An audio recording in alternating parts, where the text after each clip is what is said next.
নমস্কার বন্ধুরা, শুভ সকাল। অনন্যা রান্নাঘরের রেসিপি নিয়ে আবার চলে এসেছি। আজকে নিরামিষ পটল আলুর তরকারি হবে। দেখো, তেল বসিয়ে দিয়েছি। যা গরম পড়েছে, টক ডাল আর আলু পটলের তরকারি, বেগুন ভাজা। এবার জিরে দিয়ে দিলাম 1 চামচ,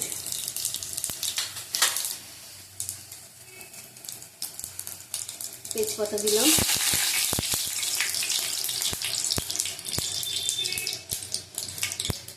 গরম মশলা দিলাম গোটা, ফাটিয়ে দিয়েছি এলাচগুলি, এগুলি ফুটে যাচ্ছে। আলু দিলাম,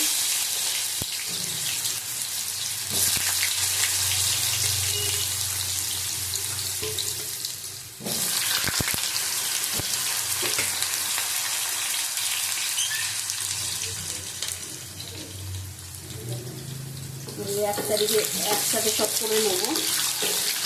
কিছু একসাথে ভেজে কষিয়ে দিয়ে দেবো।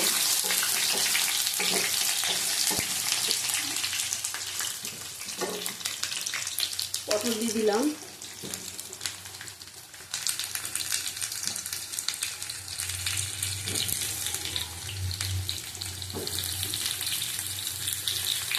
প্যাঁচড়া প্যাঁচড়া করে কেটে নিয়েছি। দেখো,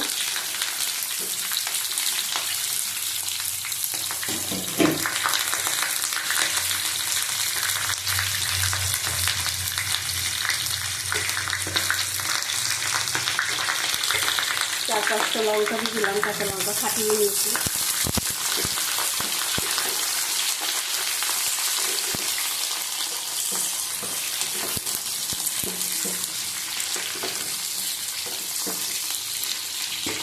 এই নুনের ছিটা দিয়ে ঢেকে দেবো। 1 চামচ নুন দিলাম,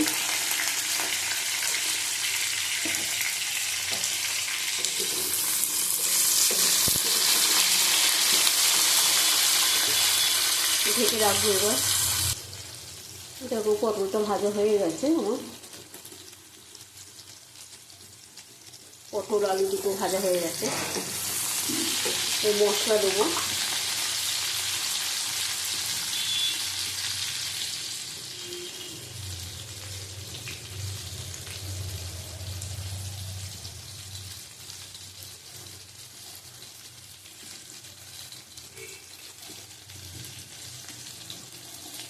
আদা দিয়ে দিলাম 1/2 চামচ,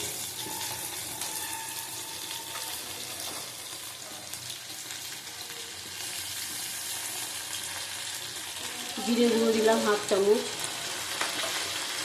অল্প করে জল দেবো।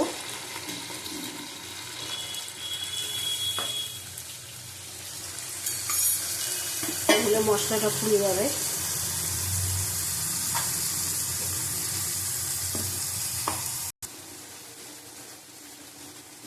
হলুদের গুঁড়ো দিলাম পরিমাণ মতন,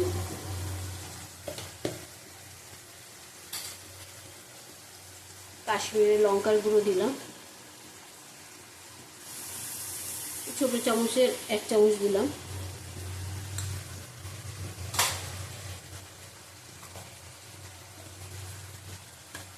পরিমাণ মতো নুন দেবো। আগে নুন দিয়েছি, এখন অল্প করে দেবো।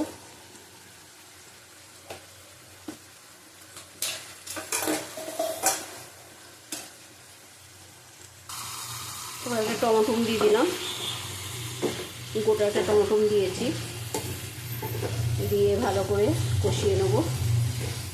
আবার ঢেকে ঢেকে কষাবো।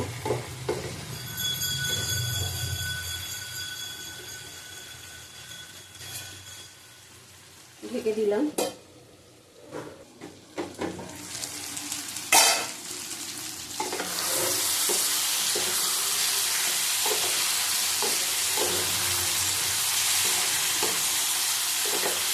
খুব অল্প মশলা দিয়ে করেছি। টমেটোগুলি গলে গেছে।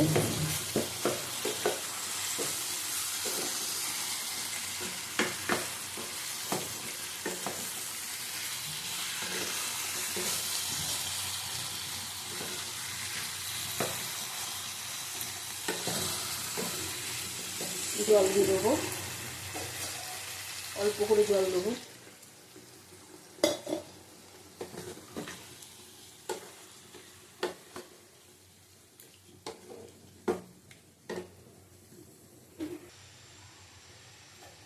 আর অল্প করে জল দিয়ে দিলাম, সিদ্ধ হবে, গা মাখা হবে, আলুটা সিদ্ধ হবে। নুনটা একটু দেখে নিলাম, নুনটা একটু লাগবে। নিরামিষ পটল আলু ভালো লাগে খেতে খুব। নুন দিলাম,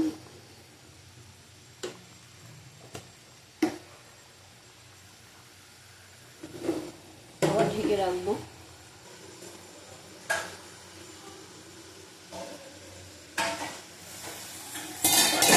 দেখো তরকারিটা হয়ে গেছে, আমাদের পটল আলু সিদ্ধ হয়ে গেছে।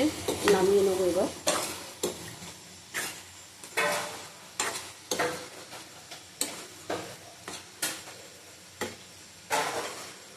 ভালো করে সিদ্ধ হয়েছে।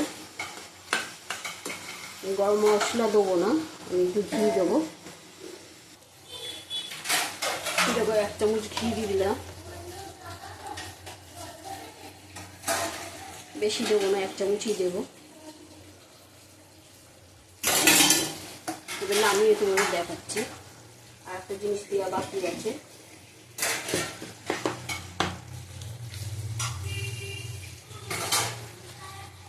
দুই 4 দানা একটু চিনি দিলাম। নিরামিষ তরকারি, আলু পটল তরকারি একটু চিনি না দিলে ভালো লাগবে না।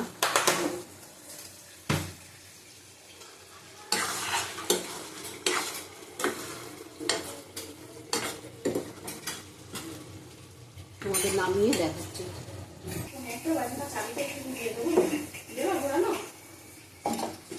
দেখো পটল আলু তরকারিটা হয়ে গেছে, নামিয়ে নিলাম।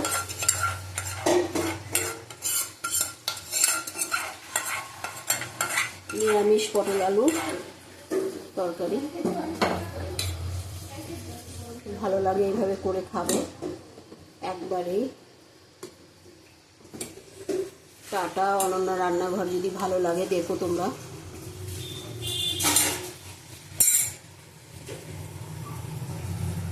ঢাকা দিয়ে দেবো, ঘিটা দিচ্ছি, ঘিয়ের গন্ধটা আসবে।